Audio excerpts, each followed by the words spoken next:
What's up, everyone? Welcome to another episode of The Boys Talking 49ers Football with my co-hosts, Pete and Brandon. Gentlemen, your San Francisco 49ers, our San Francisco 49ers are heading to Vegas, to the Raiders' home, to play the other team that the Raiders hate, the Chiefs, in the Super Bowl. Revenge of 2019. Brandon, how are you feeling about the Super Bowl run? I'm feeling good, bro. I'm ready for this. For us to become champions all together. That was a scare for sure on Sunday, but at the end of the day, dude, we pulled out and we freaking got a dub, and we're going on to the bowl. Absolutely. What about you there, Senor Pete? Dog, as old as I already am, I just lost a few more years by halftime. I feel great now. I feel revitalized now. I'm still lacking of energy because I just lost a whole bunch of it during that game. But yeah, it's Super Bowl. Super Bowl. Like it doesn't matter what anybody has to say now, the critics about whoever, whatever. It doesn't matter. We're in the Super Bowl. Now it's just us versus the Chiefs. Exactly. All right. My Instagram texts are coming in from Instagram. I love it. I love it. I love it. They're popping up. That's how it works. Yeah, guys, we are heading to the Super Bowl. It wasn't Purdy. No pun intended. It wasn't Purdy. These two playoff games. 2019, we coasted through the Vikings and then the Packers. We had to go through the NFC North to get to the Super Bowl. Same scenario this time.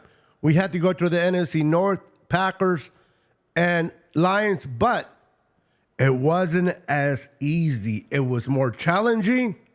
It was more nerve-wracking. It's like Niners. If you didn't try to kill us against the Packers by making us nervous, you're like, wait, Niner fans, wait. If you thought you were going to be the edge of your seat against the Packers, wait until you watch the Lions game, because I'm going to be honest with you guys. Going into that half, I don't know if I was encouraged about winning the Super Bowl. Going to the Super Bowl. I honestly thought, shit, this is going to be a Cinderella year for the Detroit Lions, first Super Bowl ever. We just can't stop anybody on defense. We're getting gashed. Listen, when you're 3rd and 12 and they run the ball and nobody touches them for a first down, untouched, that wasn't a good sign. Then in the same series, it's a 3rd and 18, and they give it to St. Brown, untouched until he gets the first down. Those were devastating moments. Before we go any further, Pete and Brandon, I'm going to ask Pete first. What were your thoughts on those two particular drives where they gave up a 3rd and 12 on a run and then a 3rd and 18 on a pass? Honestly, I couldn't even. The first one I got mad. The second one, I was just like, okay. This is where you just leave it in the hands of God and let it and let the chips fall how they're gonna go. It's just this team has been frustrating on defense to watch all season long. We have all world players all over this defense. And I had been complaining about Steve Wilkes all season long. And I didn't stop during the game. And it was just I tweeted out a lot of things during the game, mainly out of emotion. But at the same time, that's all I could think about was just that this is not this defense. This is not the defense that we thought we were getting coming into this season. And but now we have to lean on our offense. And our offense isn't looking so hot right now. So Kyle, you're going to have to come and pick us up for once and not lean on the defense to get us through. So, and that's exactly what happened. Yeah, absolutely. What about you, Brandon? Dude, we talked about this on Sunday and yesterday, Beto. During the game, especially that first half, I felt like it was done. Um, I was starting to lose confidence a little bit when we were down. What was it, 21-7 at half? And then my brother-in-law and a couple of my friends who were watching the game with me were like, "No, don't. They're gonna come back. They're gonna come back. It's literally only the first half." And sure enough, you see play after play after play in the second half, and I got hyped up again, and I was feeling all right, dude. This game's ours now. Like, but I'll admit it. Like, I did lose a little bit of confidence in that first half. No cap. Yeah. Yeah, bro. Anybody, honestly, anybody, listen, uh, we have here, let me bring up this comment real quick. Um, is it this one here? I knew we could come back. I was calm the whole time. Listen, Jay York, third. Hey, if you were calm, kudos to you, my friend. Kudos to you that you were able to be calm under those conditions. I wasn't. I was more like, oh crap. Oh crap. We did not work this hard. We did not go through everything that we went through the regular season to get to this point to lose like this. Okay, losing is bad enough. Losing is bad enough, period. What's up, Ismael? But losing the way we were going to lose, if we would have lost that game, was humiliating. But the Niners kind of went into the half, looked into the mirror, looked at themselves. These are veterans. These are not rookies. These are veterans that have been here before. They regrouped, refocused. They know what they had to do. And the ball had to bounce our way as well. It's not just regrouping, right?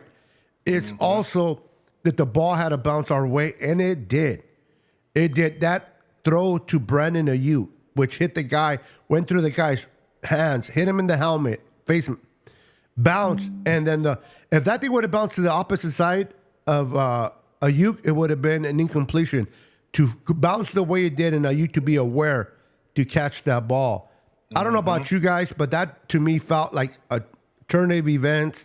The momentum has shifted, and it's like if there was any hope that we can still win this, it was in that particular play.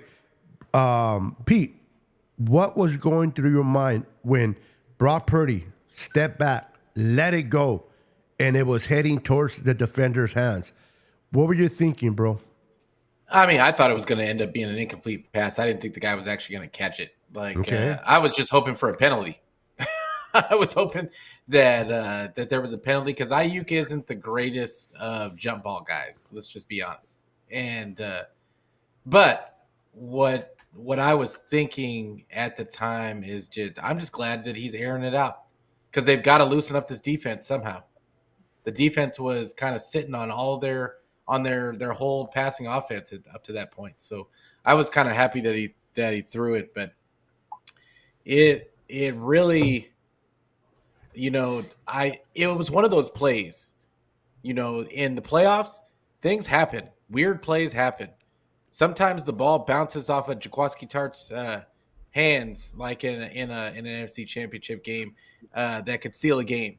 And there's just plays that kind of turn the tide of a game, and that was one of those plays. The 49ers were struggling mightily on offense at the time. So that's what they needed. They needed to get loose. And after that, it was like a tidal wave. So yeah, like all of a sudden, all of the momentum shifted, and then a whole bunch of things started. They started missing. They couldn't catch the ball. Then we get a fumble. Like all the things. It just was like a tidal wave. Everything happened so quick. But yeah, that was how I felt about it. Yeah, it was. I'm with you. I don't think it was going to be an interception either. I thought incompletion at the very worst, but great awareness for Brandon Ayuk to make that play. Big time players make big time plays in crunch time, and that's what Ayuk did. Brandon, what was your gut telling you, bro, when that ball was launched and it looked like, oh crap, that could have been intercepted? Do you think it would have been intercepted as well, or did you just think it was going to be incompletion? Well, first off, that was the play call that they were going for in the first place. The only way it would have been incomplete was because of that pass interference on the defense on Ayuk. That was clearly before even the ball came down. Because honestly, I think either way, Ayuk would have But remember, they caught picked it. up the flag. No, I know. I think they would have Um, kept the penalty if he hadn't have caught it.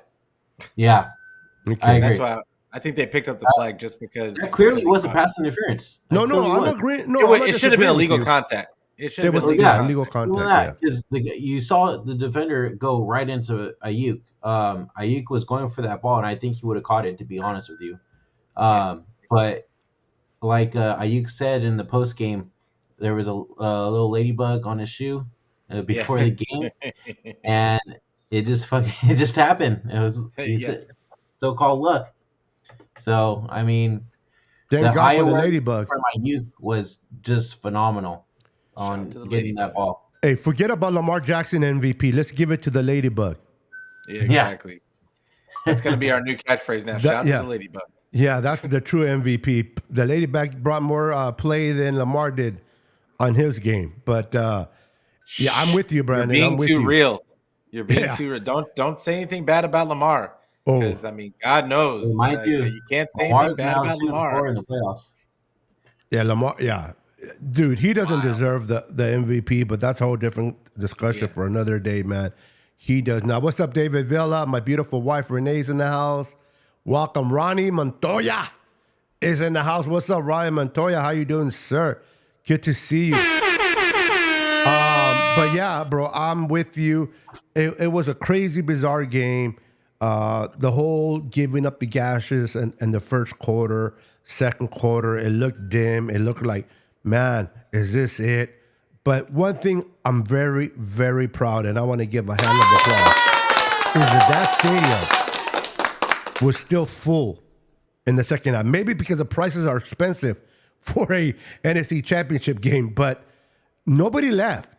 A lot of teams would leave, that, oh my God, because it wasn't that we was just down 24-7 in the half. It's the way the Lions were dominating on both sides of the ball that could discourage fans not to stay, right? Or encourage fans not to stay and have them leave. But they stood their ground. They stayed faithful. The word faithful was true to itself, and they got rewarded. We all got rewarded by seeing the greatest comeback in a very long time by a quarterback that, according to many idiots, nobody, not naming names, Eric or Nick Wright, called him a game manager. Yeah. Call him this or that. Game. He can't put the team on his back. He can't. 4 points against the Packers is nothing. I want to see him be behind double-digit points. Well, 17 points is double digits. Yeah.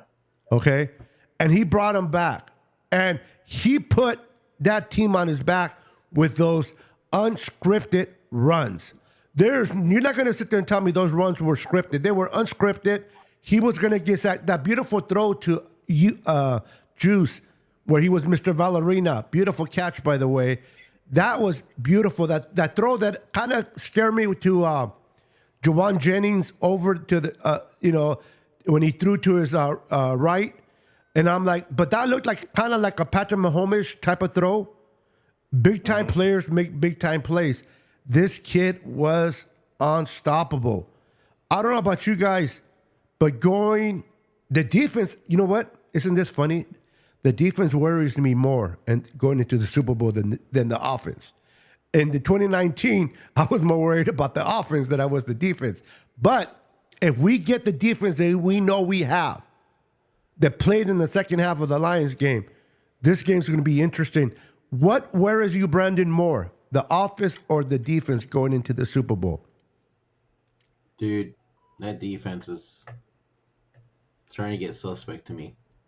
That especially that front line, dude. The one part that we invested the most in this season, and they're getting freaking bullied. I mean, yes, Nick Bosa had 2 sacks in Sunday's game, but man, like where was our running defense at? Like we were getting demolished out there.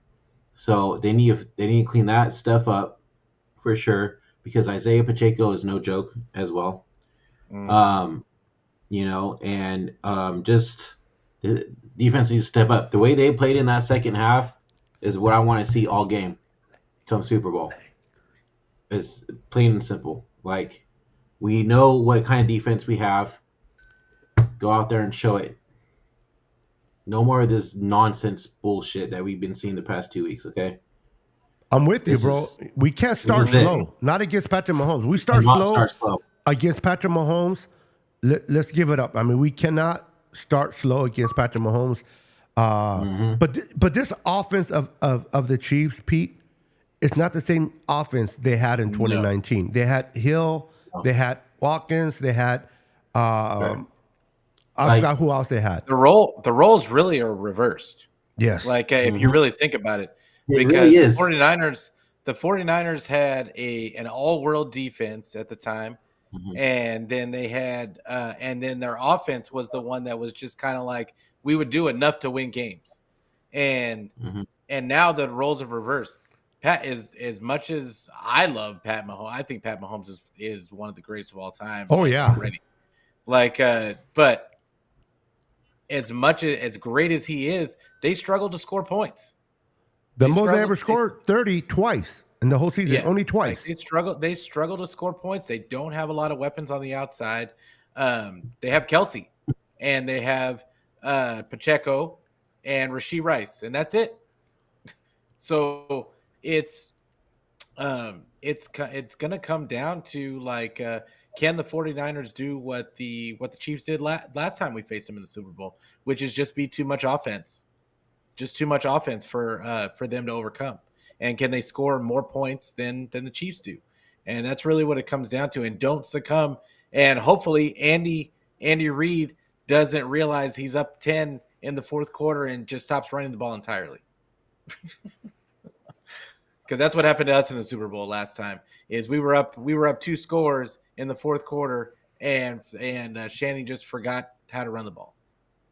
Yeah, hopefully that. And listen, to Shani's point, credit, excuse me, in this NFC Championship, we fell behind, as we all know, and he did not abandon the run. No, he did not. Not abandon, and I love Nope. that about him. I He mean, that's did what we not. said we needed. Yeah. That was what we've been begging for him to run the ball. Yes. Like and magically we get 33 carries in that game, and voila, Yep. offense over 30 points. Like it's amazing how that works. And people are gonna say, oh well, it wasn't just because they ran the game. The run game was just working, but that's not the case. No. He just ran the ball to set up everything else, and that's really what it's about. The play action was working because they were running the ball. They didn't have to play the drop back game. Brock only threw the ball 30 times. Like those are the keys. 31 times, but regardless, 30 times. No, I hear you.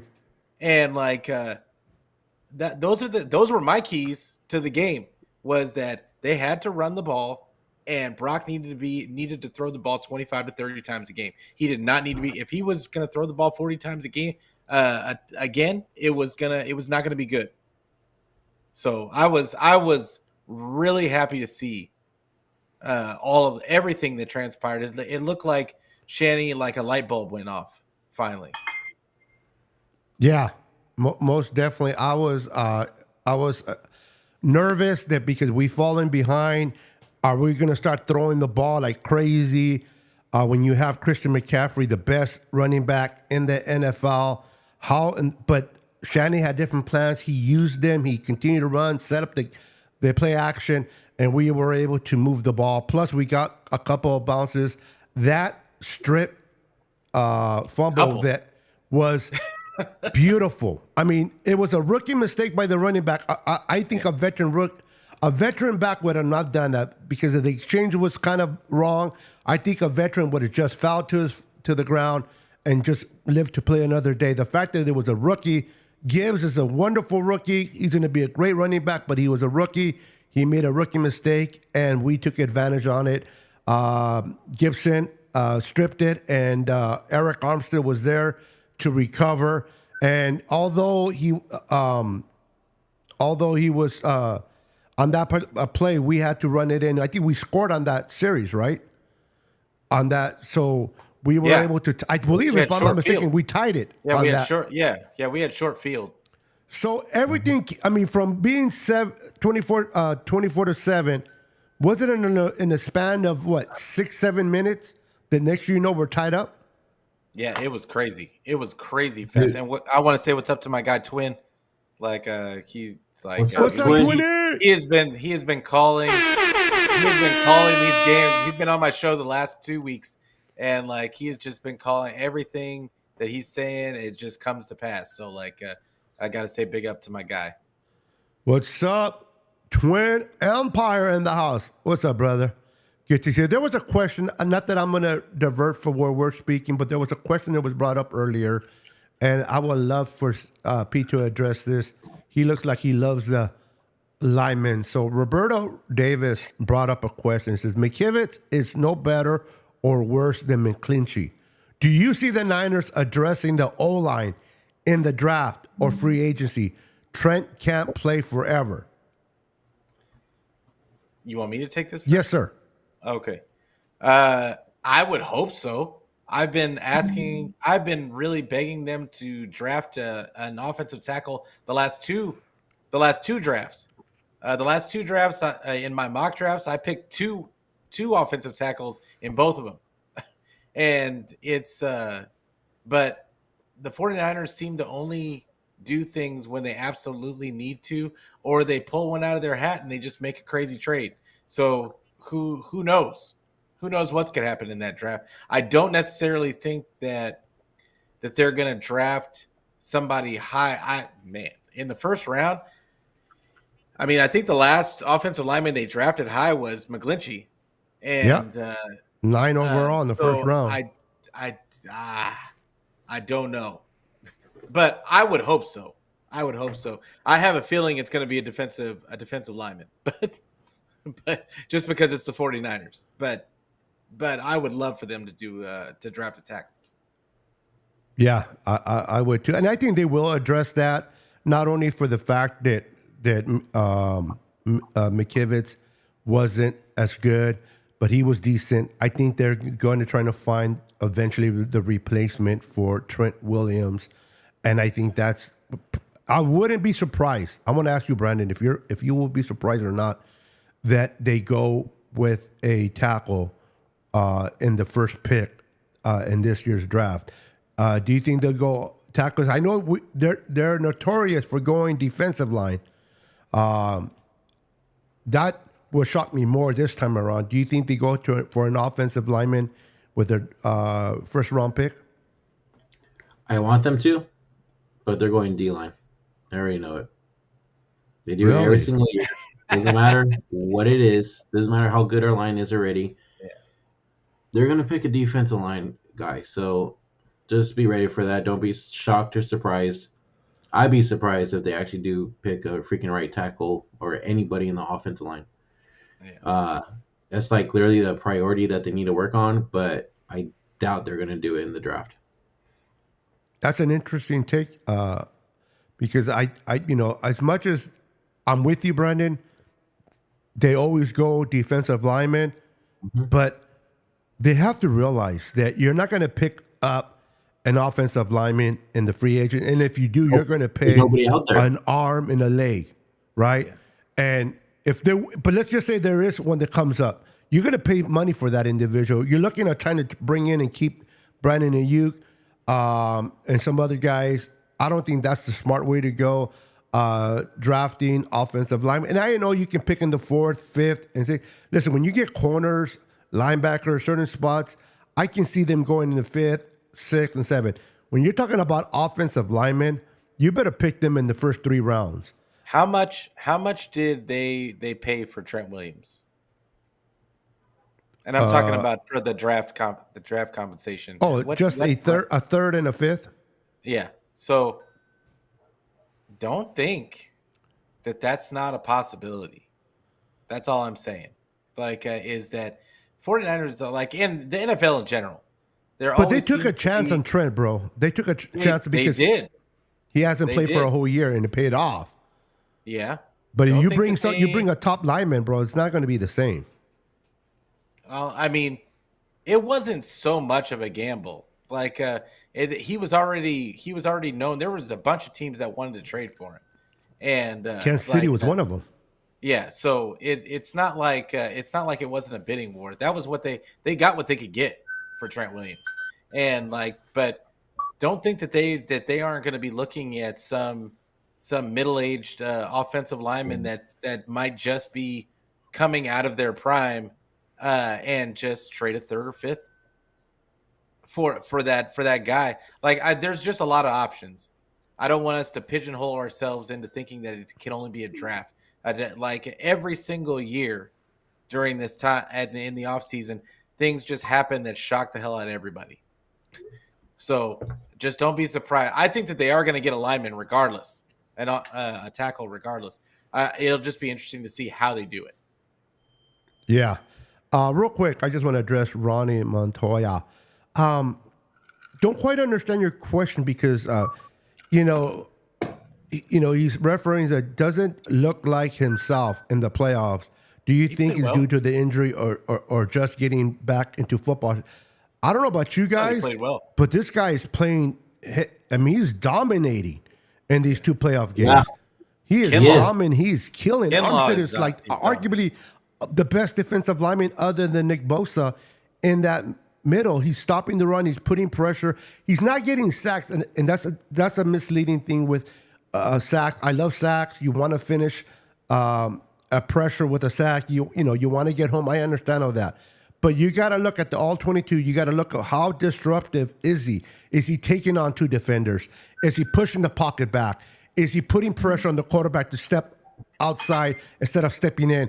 Those are the things that Armstead has been doing consecutively since he came back. I don't think we win none of these games without him. This kid is special. I want to get your thoughts on this real quick. Start with Brandon and then real quick with Pete. Has Armstead, in your opinion, made a huge difference since he's been back in the playoffs? Yeah, I mean, when he was out, I mean, you could tell that we missed him a lot. And once he came back in, he's been playing a lot better. Looks like his plantar fasciitis went away because it has been bugging him. Or he's fighting through it, but yeah. Oh, yeah, that too. But no, he's been looking good, man. I mean, like, yes, like they've been running, opponents have been running on us like crazy, but I mean, Armstead's still getting there and making plays. The only one that I would say that be concerning for me on the line right now is Chase Young, but Armstead's been looking fine. Yep. Go ahead, Pete. I mean, Chase Young looked actually pretty good like in this last game. He was kind of hit. It was kind of hit or miss, like, but he actually looked a lot better than he had played been. Really good in the second half. Yeah, he looked a lot better than he had been looking. But Kinlaw has been a monster for the last two games. They said he's got the most tackles out of any. I saw a stat today. He has the most tackles of any defensive tackle in the playoffs, and like, and which is crazy because he's a platoon player. He's a rotation guy. But the thing about Armstead is that he's on a pitch count as well. And so he gets a chance to come in fresh legs. I think he's been what Armstead does. He's doing what Armstead does. He pushes the pocket. The quarterback isn't able to just step up in the pocket, and that's the important thing. But it's not helping in the run. The run fits because our linebackers. What I noticed in this last game was our linebackers just aren't filling the gaps. It's really weird. They're kind of trying to guess which gap they're going to go into instead of just filling their gaps. And it's so I don't know. I think Armstead is playing okay. I think that it really comes down to Fred and Greenlaw and that back end, like to help out with the run. Mm-hmm. And but yeah, I think Armstead's playing okay. Yeah, I'm with you. Armstead is playing great football. Kinlaw has been killing it. The one that I was a little disappointed at, during the game, I was disappointed in Hargrave. I thought he was being handled by a backup guard, but I watched the all 22 last night, and that boy was being doubled the whole game. The whole game. Yeah, so this is why during the game and everything happening so fast, things can be misleading. You can look at a player like, oh my God, he's getting his ass kicked by a backup. So this guy was being double teamed. They were giving him help. Yes. So Which is why Bosa got open yes, for 2 sacks. yes. Oh, and True. on that, I don't know if it was his first or second sack.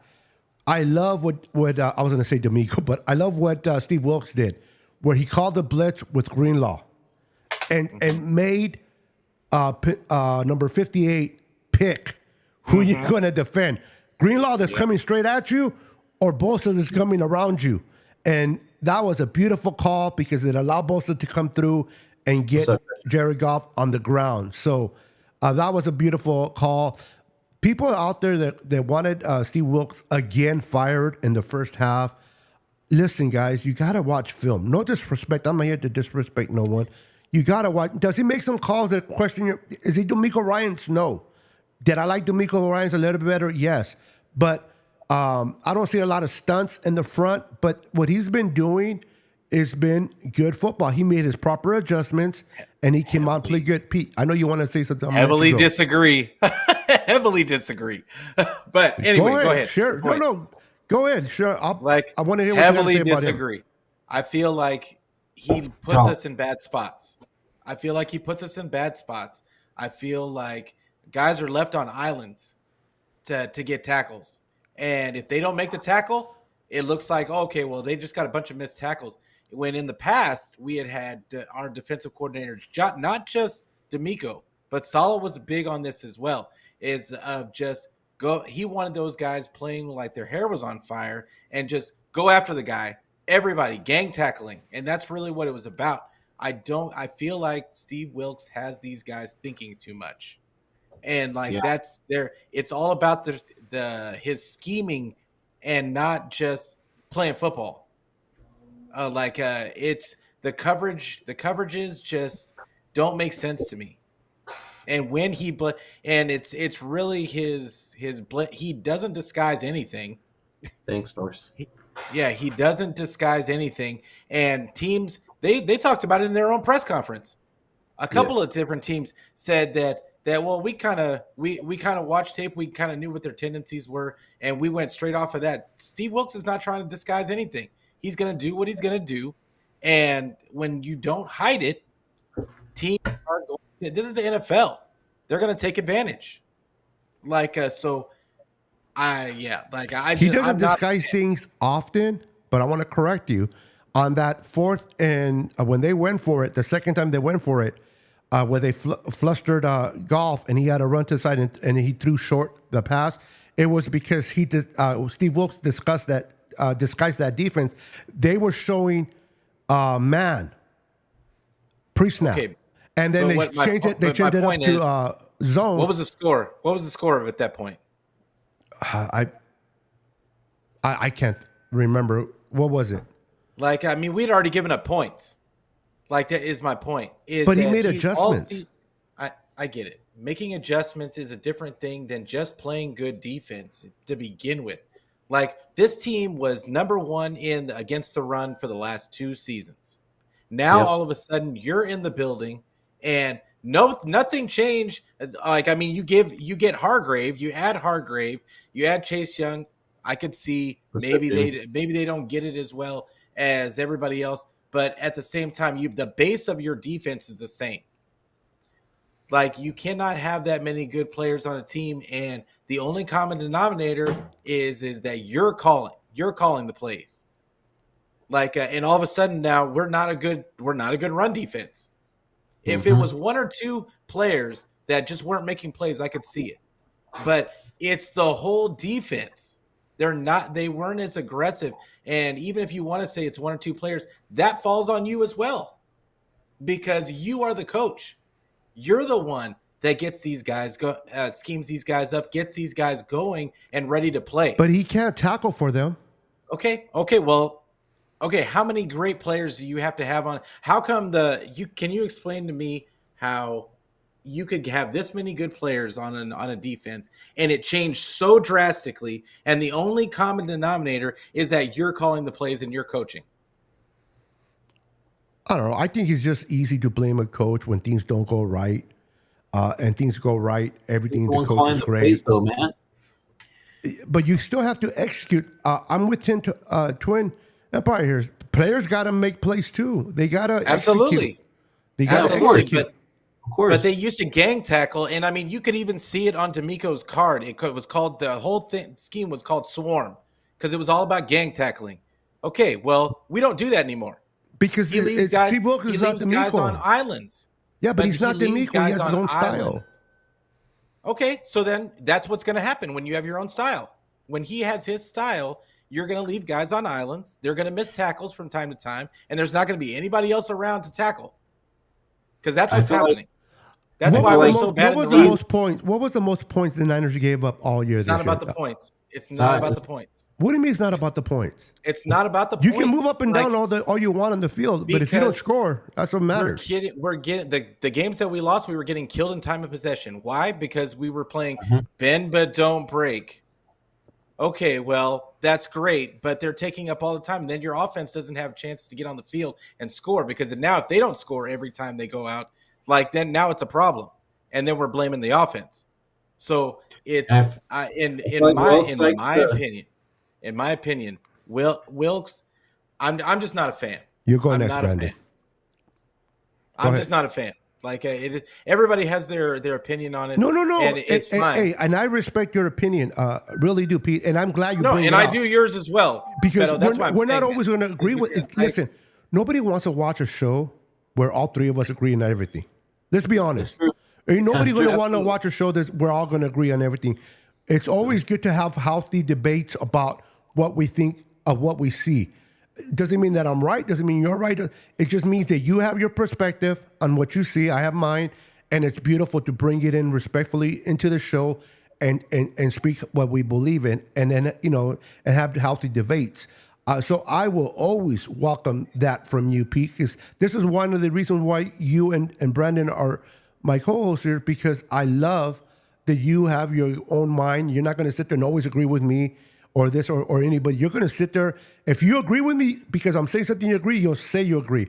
If I'm saying something, you're like, like you said, I completely disagree on that.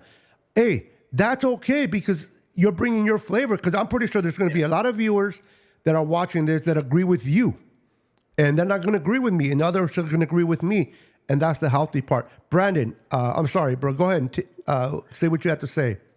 No, I was just going to say that, I feel like Wilkes just, he likes to bring four and go and prevent defense a lot. Or, you know what I mean? Like, I've seen a lot of that on Sunday's game, and it wasn't working. So then once he did make the adjustments, I mean, you saw the difference. But, like, I agree with Pete. Like, I'm not impressed with Wilkes' play calling, especially during the playoffs. It has me worried some for sure, and I just, especially with going to Super Bowl against the Chiefs, I hope he calls a better game, man, because Patrick Mahomes is no joke. He isn't, and whenever you have Patrick Mahomes, I'm glad you brought him up. There's always a concern. There's always an element of, oh shit, you can lose this game because of Mahomes, but he doesn't have the same offense. Like Pete mentioned earlier, that they haven't been putting a lot of points. They only put 30 points twice. Now, he's still Patrick Mahomes. He can still make something out of nothing. And if you put your ears down and you're not paying attention, he'll make you pay for it. But if you can contain him, in 2019, they were able to come back because they had speed on their offense. They had Tyreek Hill that blew that was a 50-yard or whatever it was, that they were able to turn the momentum around. They don't have that, and on this offense, they don't. If they fall behind by 2 scores to the Niners, them coming back is not going to be as easy, as, in my opinion, than it was in 2019. They're going to struggle a little bit. Now their defense got better, and our defense got a little bit more suspect, but our offense got better. If it's a shootout between the Kansas City Chiefs and the Niners, they don't want a shootout. I can guarantee you that Patrick Mahomes does not want a shootout against the Niners. We come in with a different quarterback, a quarterback that can do way more unscripted plays that we saw that Jimmy Garoppolo couldn't do. So I think that the Chiefs want to jump on top of us and play defense. That's what they want to do. They want to score and play defense on us. But if we take a 2-score on them, I don't see them coming back. I'll start with you, Brandon, because me and Pete have been talking for a minute.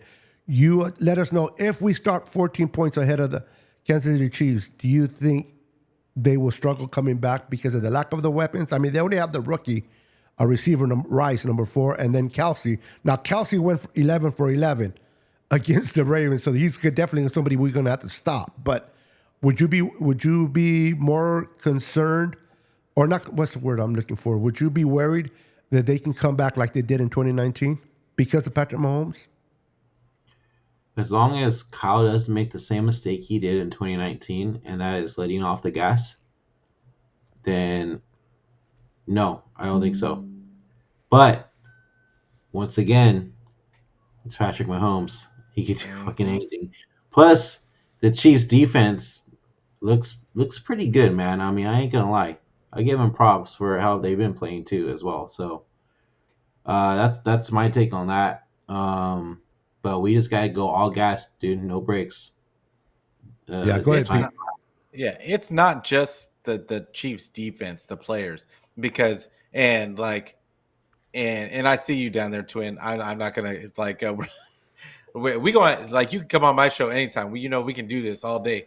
But the That's an invitation, the thing there, about Twin. oh, he knows he's got an open invitation anytime he wants to come on. But the thing about it's not just okay. No, not to you, bro. I was keep talking, brother. I was referring to I didn't see the comment until but no, I'm not flushing you, bro. Never. So the Pete was about to beat me up through the camera. No, I was like, and then I looked at the screen and I was like, okay, like I got it. Love you, Pete. Pete's like, don't piss me off, bro. So I'm looking at the Chiefs defense. It's not just the defense. Like we were talking about Wilkes and his scheming and the play calling. Guess who's one of the best defensive play callers in league history in the playoffs? It's his name's Steve Spagnuolo, and he's the defensive coordinator for the Chiefs. And he's known for his play calling in the playoffs and stopping great offenses. That's what he does. Even when he has lesser than players. So that's why I say players are great. Like it's great to have great players, but you still have to put your players in a position to win. It's all about the reason why those players are great and that they got those stats is because they were put in a position to win. It's not always just their ability. Like a guy that is a good 3 technique is not going to succeed if you put him in as just a run stuffing 3-4 lineman. It's not going to happen because he's not in the right position to succeed.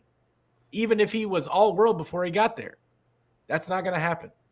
So it's all about putting your guys in a position to succeed, and Spagnuolo does it better than anyone, and especially in the playoffs and in pressure situations. So that's really who I think that Kyle. It's really Kyle versus Spagnuolo. I think that's the key matchup in this game. Yeah, he definitely got into Lamar head a bit. He got into Kyle's head the last time they played. He's good at that. He's the last couple of times they played. So it's you gotta that is going to be a key matchup that we're going to talk about all for the next 2 weeks. Absolutely. Brian, you want to add anything, brother? No. Okay. No. Well, I have a question for you guys. Yeah, go for it. What do you call it? What's the key thing that the Niners have to do to keep Mahomes contain, mostly in the pocket? I feel like, and put pressure. You know what I mean? What do they have to do to contain Mahomes? What do they have to do? They have to get. Honestly, I think that they need to take a page out of the Ravens, or not the Ravens, but the Chiefs book. I hope they don't from take the last page week. out of the Ravens. No, they have to take a page out of the Chiefs book last week. How they played. Did you see how their defensive line kind of slow played Lamar and tried to keep him in the pocket? Yep. Like I That, think they that's told gonna him, be the key. if you're going to beat us, Lamar, you're going to beat us with your arm, not with your legs. Exactly. And we saw how that worked out. But not that Mahomes can't beat us with his arm, but I think it's keeping him in the pocket and kind of just slowly squeezing the pocket closer. I think that's the real way, because I don't think blitzing is the answer. He is like a monster against the blitz. And yeah, that's how I feel. I don't know if you can really stop Mahomes. You can, but you're gonna have to just try to have to contain him, not stop him. Exactly. And double team Kelsey. Take away Kelsey. Figure out a way to take away Kelsey. Yeah. Yeah, you got to double team Kelsey or triple team, something. Yeah, I mean, not that we really do that in our defense. No. You know what? You know what? Personally, you don't even have to triple. You just got to hit him. Hit him. Let him know you might get some catches, but you're going to get hit. You're not going to get open looks. You're not going to get a first down, not getting touched. You're going to get hit. You come down the middle. Fred Warner or Greenlaw, we're going to be here all day, Kelsey. We're going to be here all day. You catch the ball, we're going to make you pay. And it'll start getting into Kelsey's head. Trust me. You keep getting hit like that. I think stopping Mahomes, it's not something that the Niners will be successful, but I think they can contain him. I think they need to play man and mix it up with zone. I mean, play zone, mix it up with man. Blitz, but don't over blitz. Pick your times to blitz, and you gotta hit home with the blitz. You can't just blitz and allow him to escape, because that's when he will kill you. So you gotta make sure you anticipate those blitz. Don't blitz too much, but keep him. Make him run. Honestly, I don't even think that that Mahomes is really the what they should be focusing on. They should just be focusing on stopping Pacheco and stopping the run. Like, if they can just stop the run, this is not the same Chiefs team on offense that we faced in 2019. I'm making Mahomes make throws outside the numbers, but I'm clogging up the middle of the field, and I'm making them making them move away from the run, because that's what they're going to do. They're going to come out and run the ball. Because the 49ers have to prove they can stop it. If they don't stop it, the Andy Reid is just going to keep doing it to death. Yeah, I'm with you. I'm with you on that. Guys, make sure to hit the like button and subscribe if you haven't subscribed. All our channels are in the description below. Make sure to follow my boy Pete on his channel. He does great things there. Make sure to follow Brandon. He does the same thing. Their channels are growing. They're great content creators supporting the San Francisco 49ers. All their information, all their platforms are in the description below. Make sure when the show's over, take a moment and click on those and make sure to support them. But yeah, I think, listen, personally, I like the matchup against the Kansas City Chiefs, because if Brock Purdy beats, and I say if, not that I'm not confident, but I'm also a realist. I'm not going to sit there and tell the future. If I could, I would have won the lotto already. But if Brock Purdy beats Mahomes, his life, besides the Super Bowl, His life is going to be changed forever because at that point, I don't think they should do it now, but at that point, they will never call him a game manager again. And if they do, they're just idiotic people that don't know what they're talking about because you beat, not only do you win the Super Bowl, but you beat Patrick Mahomes. There's only two quarterbacks that's ever beaten Patrick Mahomes. Tom Brady and Joe Burrow. That's it. Yeah. If you become the third quarterback to beat Mahomes, and then you do it in the Super Bowl, I'll be the first one to watch First Things First to see Nick Wright's stupid big nose, a big ass nose on the air, try to get out of this one. Hilarious. How are you going to get out of this one, my friend? How are you going to sit the Mahomes, especially if Brock outplays Mahomes? And you might say, well, I don't think that could happen. Believe it or not, that could happen. If our defense comes to play and the defense tightens up the way we know they can play and they play and don't give up foolish yards, there's no reason why Brock Purdy can outplay because he plays well under pressure. They're going to be pressure, but they lost Charlie Omenihu, one of their besides Jones, he is one of their good pass rushers. So their defense is good, but our offense is better, in my opinion. And I think because we've been putting up 30 points how many times? They only put up 30 points twice, and they've been keeping it in the 20s. For the most part. I mean, against the Ravens, they only put up 17 points. The reason why the Ravens lost, in my personal, is they turned the ball over 3 times. You know how many times the Chiefs turned it over? 0. Yeah. You're not going to win when you turn it over 3 times. And yet they held them to 10 points. And the Ravens defense only held Patrick Mahomes to 17. It's not like it's the Patrick Mahomes that are scoring 30, 40 points in a game.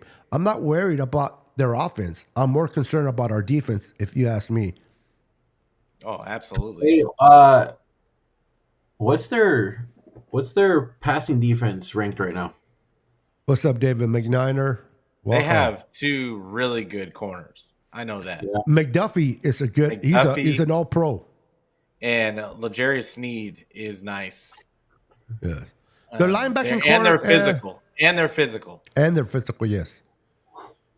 This is where the MVP, in my opinion, and we're going to talk about that, and it can change throughout the weeks when we have more shows. But I think if we're going to need Debo to really, really step up in this game, I think he's going to be the X factor. I know a lot of people say Christian McCaffrey, but I think listen, Debo was a rookie in that first Super Bowl. Fred Warner was his second year. It was Kittle's third year. It was Greenlaw's rookie. Bosa, rookie. All these guys, they were like kids at a candy store. They went to the Super Bowl as rookies, so they're sitting there like, oh my God, look at all these stars, look at all these toys, and kind of got caught up in the moment. These guys are not going back to this Super Bowl caught up in the moment. They know what they got to do to get a dub. They're not going into the Super Bowl with all the lights and the flashes and, oh, look at I arrived. Look at us. We're here for the first time. These are veterans, seasoned veterans now. Especially they lost that first Super Bowl. They know the taste of losing a Super Bowl, and they did not like that taste. Patrick Mahomes is going to have to play an A++ game to try to beat us. I am very confident in our team. Yeah, and can we just say something about Purdy? Like, I don't know if anybody watched QB School this week. No, not yet. But he broke down the Purdy performance, and it was better than I think a lot of people would give him credit for. Not only that, Purdy did what it took to win, and I think that's what I'm most impressed by him. There was no quarterback that really did otherworldly anything. As far as statistics go. So it's really in the playoffs, it's about who can make the most plays that can get the win. And Purdy has shown over and over again that that's what he's about. He's gonna make plays, and he's gonna make reads, and he is going to trust in the offense. He's going to run this offense to the utmost, and it's just I'm really confident going into this game that Purdy is going to make the right decisions. The only person that throws a wrench in all of this is Spagnuolo. That guy finds way. That guy. So Brady's the GOAT, right? Mm-hmm. Like Spagnuolo has confused Brady multiple times, and like it's just rough. It's gonna be a lot of anxiety, but I think Purdy is this guy, and this is the thing. If he gets through this game, he wins. He wins. It's not about the criticism. Who cares about the criticism if they win? Like it's how does this make him grow going forward? Let's say he wins the Super Bowl. Next season, he's had all this playoff experience and he's won a Super Bowl now. We're set up for this foreseeable future. Like that's our not that he's not already our quarterback, but he's real. I mean, he's cemented at that point. And we don't ever have to hear about quarterback controversies, Trey Lance, Jimmy G, whatever. We don't have to listen to that anymore. Like it's going to be all about Purdy at that point and what this team is going to put around Purdy to make this work and keep it rolling. Yep. Real quick question. Did the Detroit Lions lose any of their running backs to injury in the game that they just played, or did they both finish? No, they both finished. All right. So we gave up over 148 yards, if not mistaken, in the first quarter or in the first half. They only half. had 8 carries in the second half. 8 carries and for only 34 runs. And they're like, I heard a lot of Lions fans complaining, wow, they should have run the ball. They couldn't run on us in the second half. Welcome to the club. Like of us complaining about running. Yeah, they couldn't run against us in the second half. The Niners were dominating. They put their foot down. They woke their ass up, and they played great football. We need to watch the third and fourth quarter of that game with that defense, and they need to start like that quarter number 1 against the Chiefs. If they do that, this offense will put up points on their defense. As good as their defense is, this offense will put up points against that defense. To me, it's the key. Can we stop? Can we stop their offense on our defense? We can't give up the bubble screens. We can't give up these certain things. We got to make sure we tackle. If we tackle and stop the run, this game will be in our favor. I'm not tripping on that. I just want to acknowledge real quick our girl Red Jet Shouts. How you doing, girl? Appreciate Welcome. We got a couple of questions in here that we're going to address, and then we'll move on. We've been on here for about an hour. It's exciting to always talk Super Bowl. Let it sink in, ladies and gentlemen, that we're in the Super Bowl. Now, I want to address something real quick. And I think me and Pete are kind of in the same boat when it comes to this. I don't think Brandon as much, and because he's young and he wants a Super Bowl win. The whole Super Bowl or bust scenario. Yeah. Listen, unless you're Patrick Mahomes, you've been to 4 Super Bowls in 5 years. Okay, that's crazy. But besides him, under Kyle Shanahan and John Lynch, the San Francisco 49ers in 5 years have been to 4 NFC championship games and 2 Super Bowls. Mm-hmm. Let that sink in. Do we want to win the Super Bowl this time around? Of course. Do we want to hoist the Lombardi trophy? Of course. If we don't win, are there going to be a lot of devastated, disappointed fans? Yes. But you can't. I beseech you not to take away what a great season we had. I don't know about you guys. I enjoyed watching every game of this season. I've been walking with my head up. Yes, we have won games. I've been, wearing my gear everywhere I go. What's the Niner? My flags on my car, the flag on my hood, everything. Why? Because the Niners have been consistent. Do we want to win the Super Bowl? Absolutely. Absolutely. Ain't nobody going to be more devastated than the Niner players and the coaches. Okay? More than the fans, believe it or not. But they're going to give it their all. But getting the number one seed, Pete, getting the number one seed, Brandon, winning your division, making it to the Super Bowl with your second-year quarterback, first-time starter, you can't sit there and tell me, you can, but I'm not going to listen, that they have not been successful in what they have done. And we have great coach, and we have a great GM, and they've been kicking ass since they've been here in the draft, free agencies, and winning. We just haven't won it. And it's who has the most Super Bowls? Let me ask that question. I'll ask Brandon because it's easy. How many Super Bowls are the most? How many Super Bowls have been won the most? Don't mention Patriots, the teams. No, 6. just a number. 6. Okay, so there's no team out there that has more than 6 Super Bowls, right? Mm-hmm. How many? This is what, Super Bowl 58? Let that sink in. In 58 Super Bowls, there's only 2 teams that has won 6. No more than 6. It's not easy to win or go to the Super Bowl and win it. It is hard. It doesn't mean you suck. It doesn't mean that you don't try. Ball has to bounce your way. Sometimes you can just be right there. The Buffalo Bills lost the damn Super Bowl because the kicker missed a field goal against the Giants. Shit, the whole game was good for the Buffalo except that freaking kick. It is hard. Only 2 teams have 6. Your Niners are 2 teams that have 5 with the Cowboys. And then the 2 teams with 4 is the Packers and Giants. And then you start dropping down to 3 and 2s and 1s. The most Super Bowls won has been 6. Brady has more Super Bowls than a team does. That's how hard it is to win Super Bowls.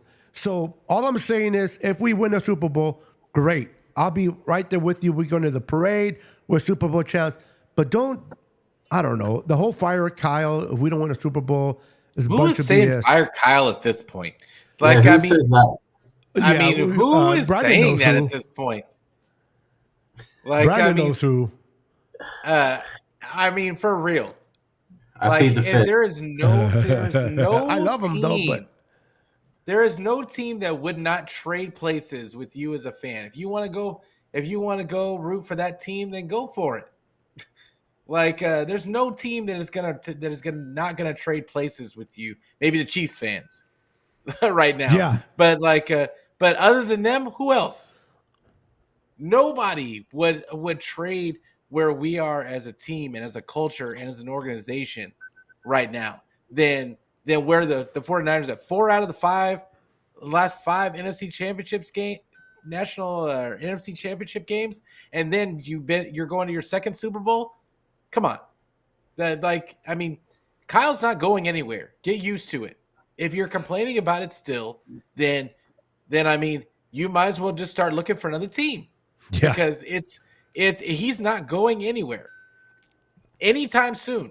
And I'm talking about, we're going to look up 5 years. The only way that he's going anywhere is if he just decides to retire or passes away. And God forbid. That's literally the only way. And we're talking, he would have to suck for the next 4 or 5 years for them to get to that point to where they want to get rid of Kyle. He's not going anywhere. And I don't want him to go anywhere. Yeah. I love the culture of this team. I love, just like Beto said, I love watching this team play football. And do we win every time? No. That's football. Yeah. That's sports. You don't get to win all of them. You don't get to just tell them, oh, you got to do this or else. That's not the way that sports goes. You love it when it happens. You know what's funny, and I want you to add into that, Brandon. Niner fans We are truly spoiled that we have a great organization. Truly. You know why? Really? The Lions. The last time the Lions been to an NFC Championship was 1991, over 30 years. Okay. I feel you, twin. The Cowboys have not even smelled anything near an NFC Championship game. And they will never. It's not easy to get to the NFC Championship game. It's not. We've been there 3 years straight in a row. 3 years. Yes, it sucked that we lost to the Rams. It sucked that we lost our quarterback and we lost to the Eagles. But we were there. We got to watch an extra game that other teams could not. Now we came through, we punched through, and we made it to the Super Bowl. Whatever happens, we're going to enjoy a whole week of media, Super Bowl media, talk about our Niners. Some are going to be negative, a lot of them are going to be positives. But we're going to hear interviews from our players on the podium. Why? Because they are there. We're going to watch the big airplane with the Niner flag in the window, landing in Las Vegas. Take all that in. Take it all in and be proud of your team. Take it in that we are in the Super Bowl. Now, if we win it, hey, man, then we can just, if you drink, get drunk, whatever you do. But don't feel like a failure because we didn't win it. We're so spoiled. We've been, you know what? It's so easy for us to get to an NFC Championship game, guys, that it's not enough anymore. Oh, it's just, I don't care about NFC Championships anymore. All I want is a Super Bowl. You know how many fans out there, and if you say you don't care about the fans, well, then you're not really love sports. It's more about you and me, emotional It's about shit. the team. It's about the team. And like when I was growing up, it didn't matter. Like win, lose, whatever, indifferent. Like that's my squad. Yeah. And you roll with them. It's really about your it's really about you and how you feel about your loyalty. Yeah. Sports is all about loyalty, and it's all about. And I mean, there's some people that don't take it as seriously as us, and I get it. I get it. Like that's fine. You fan the way that you want to fan. At the same time, like I said, Kyle ain't going nowhere.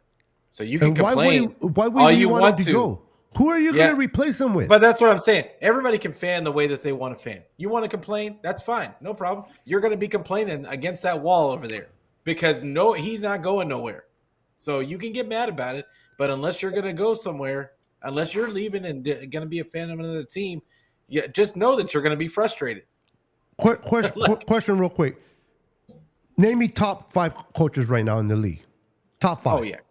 Oh, yeah. I mean, you got to put Andy Reid up there. And obviously.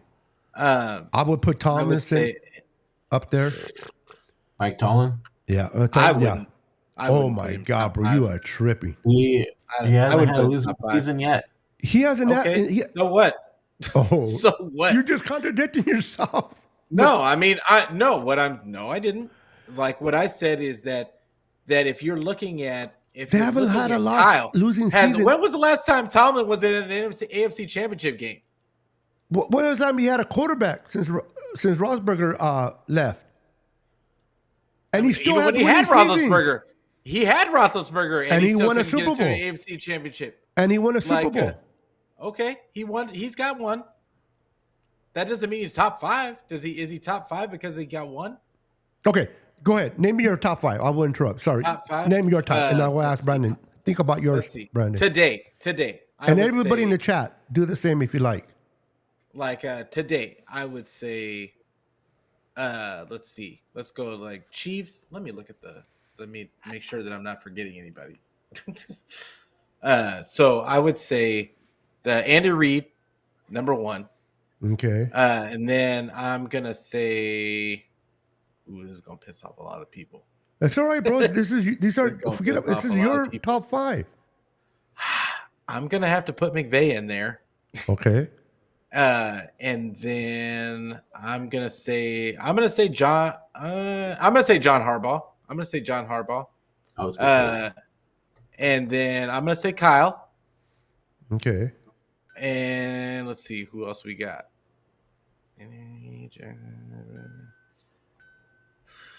Well, he just got fired, so that's not that's not a good one. I mean, the Belichick would have been up there, but I mean, he would be going off of just past experience too, as well. I would say the Green Bay coach. I'd put him in the Oh, top LaFleur? 5. Yeah, I Matt would put LaFleur LaFleur. in there. Okay. I put LaFleur in there, and I mean, I guess I'm looking at the rest. I'm. It's really a kind of a toss up who you put in at number 5, because I think that there's a lot of good coach. I mean, you might have to put Mike McDaniel as number 5. Okay. Like, I mean, what he did to turn around that Miami squad when they were nothing. Mm-hmm. Like, I mean, you could go Cincinnati coach too, if you really wanted to. I know they didn't make the playoffs, but I mean, he made it to a Super Bowl, and he kind of turned around that organization as well. But I would go with Mike McDaniel probably, Mike McDaniel. like for my top 5.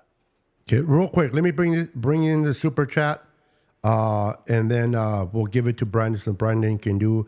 I want to hear his top 5. But we got a super.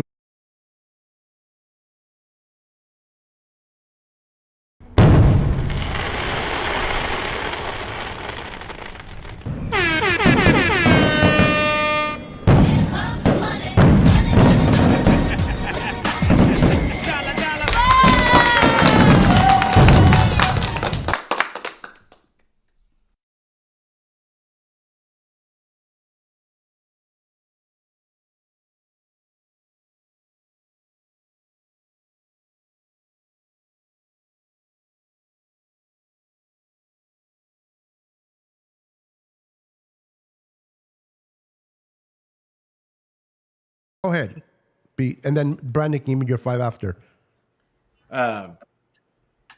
So what I noticed by looking at that list is there's really not that many great coaches in the league right now. There's really not, and like, and it could swing either way on any given season. But I see the 5 I gave are the people that I see that I feel like could consistently be good, and like and I know that the last one I made didn't make the playoffs, but like I still feel like they've got that team moving in the right direction. They just had some unfortunate mishaps, but yeah, but yeah. Can I say why I don't think Tomlin is there real quick? Yeah. Like I just this is the thing.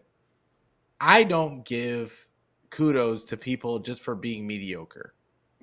Like I just don't. And I get it like that he hasn't had a losing season, that he makes the playoffs with Mason Rudolph, I get it. But some of that, the reason why they have players on his team. It's not like they don't.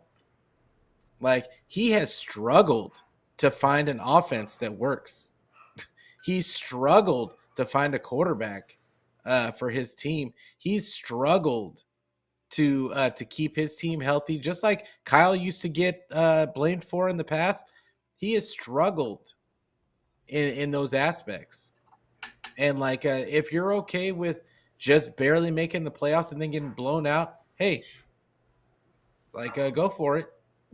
Like, I just don't think that the Steelers are going to be going anywhere anytime soon. Anytime soon. Like, it's not even going to be a question. If they do make the playoffs, they're going to get blown out, just like every season. Yeah, I'm with I hear you.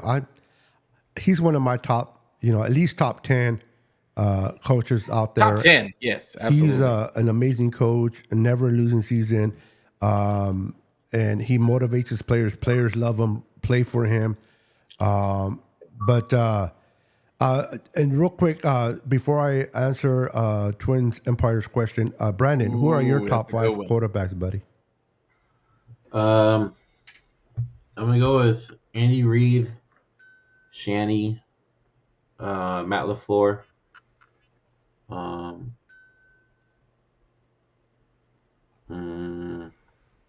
It gets rough. I'll say Like, are we just talking about like as of like right now? Yeah, not all time. Okay. I'll say McVay as well. Um, McVay's a good pick. I know it's not popular because he's a Rams coach, but he's one hell of a coach. Yeah, hell of a coach. and I'm gonna say I know he's only had 1 year in, but I'm gonna say D'Amico.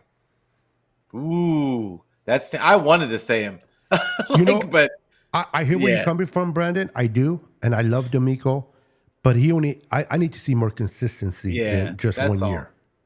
Yeah, that was Is the it only a reason why I fluke? didn't say him. he Was definitely it just a turned good that year, or is he the consistent? These other organization coaches have around. been consistent.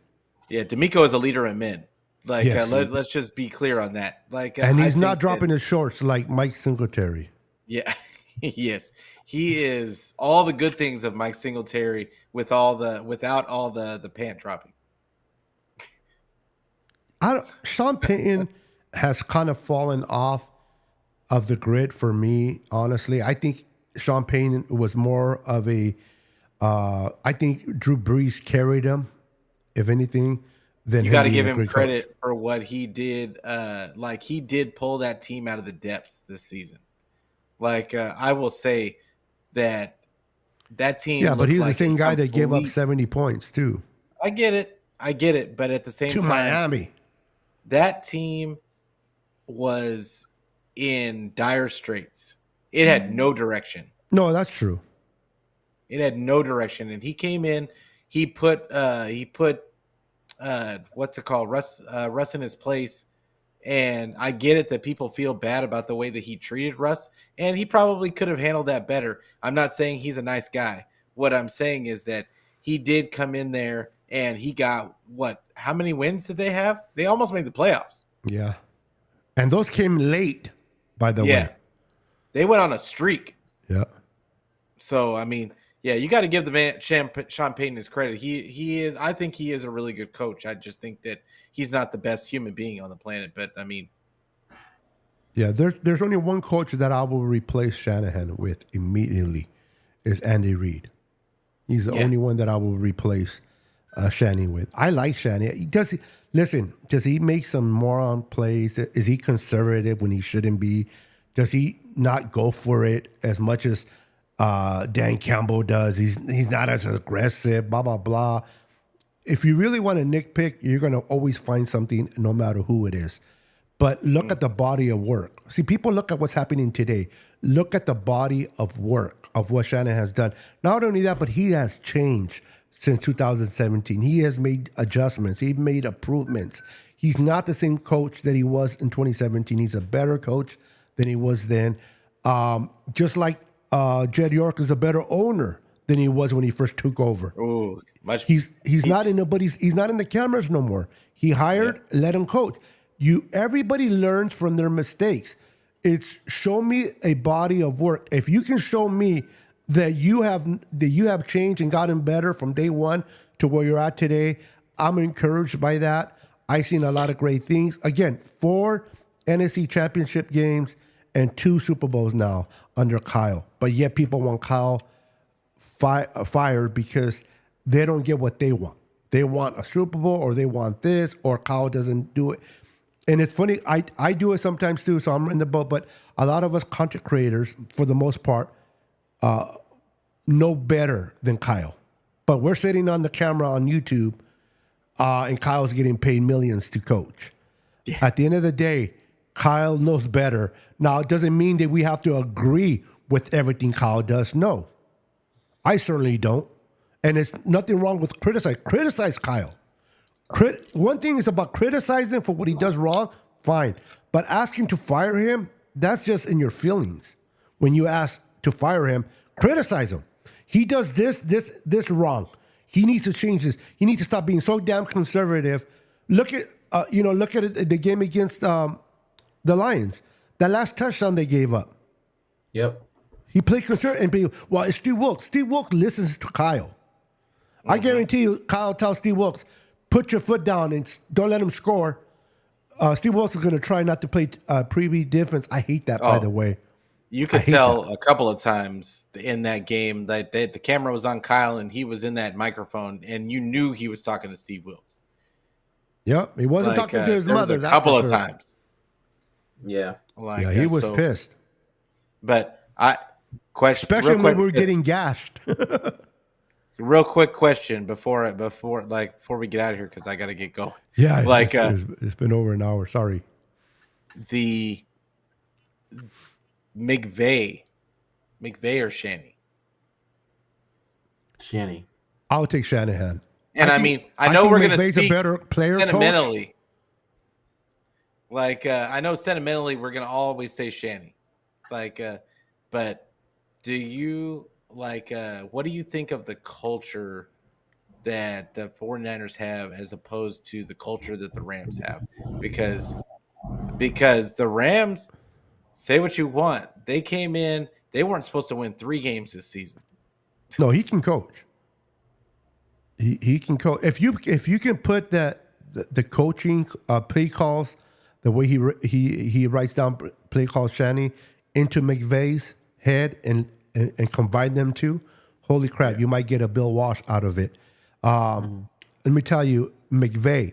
I know he's MS's coach of the Rams, but if you love football, you will respect when respect is due. And McVay has, like Pete said, he brought this team out of the ashes. Yeah. Out of the ashes. I mean, this team was not supposed to win no more than 5, and they went all the way to the playoffs, and they gave the Lions a good fight.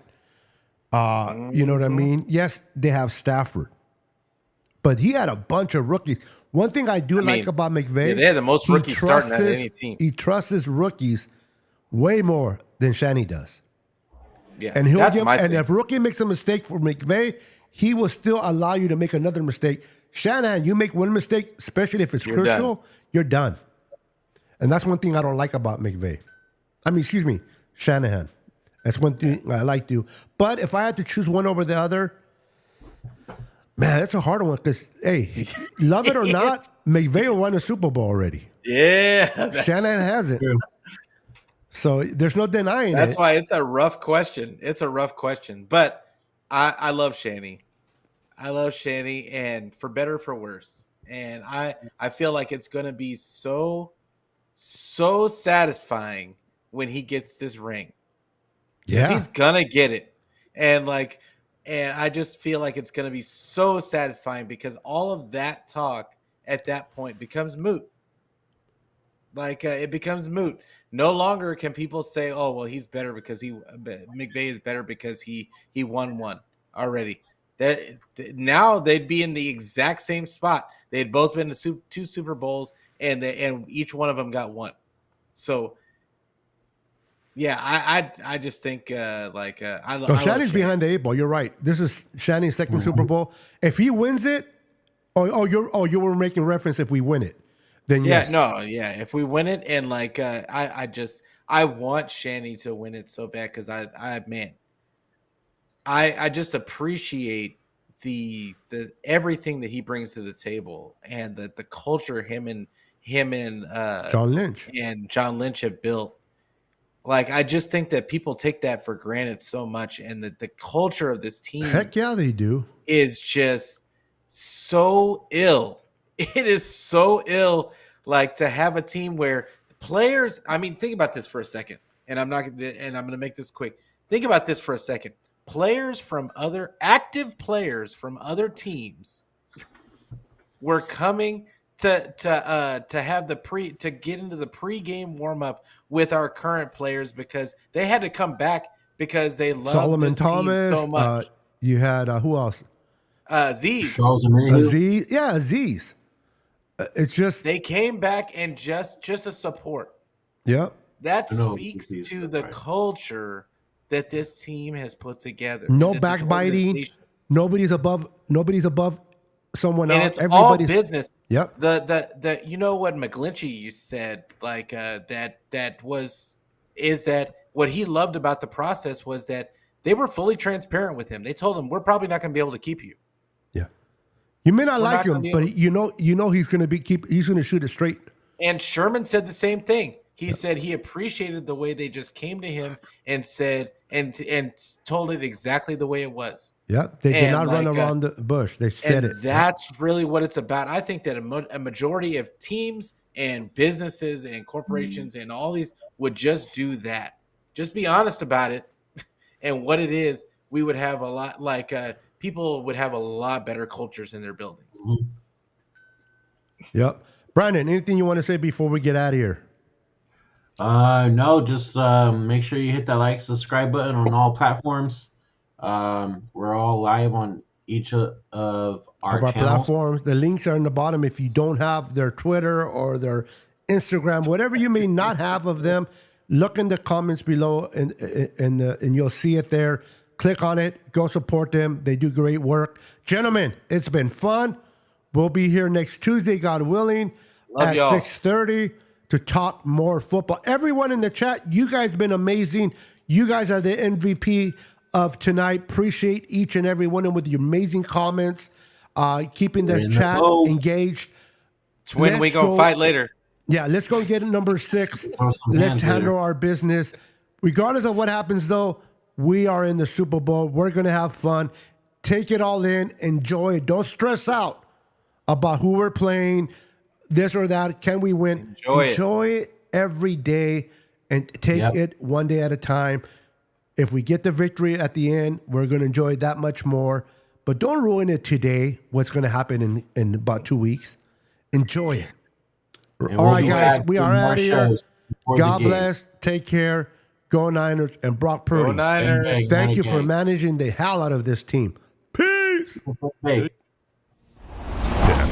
9, 8, 7, 6, 5, 4, 3,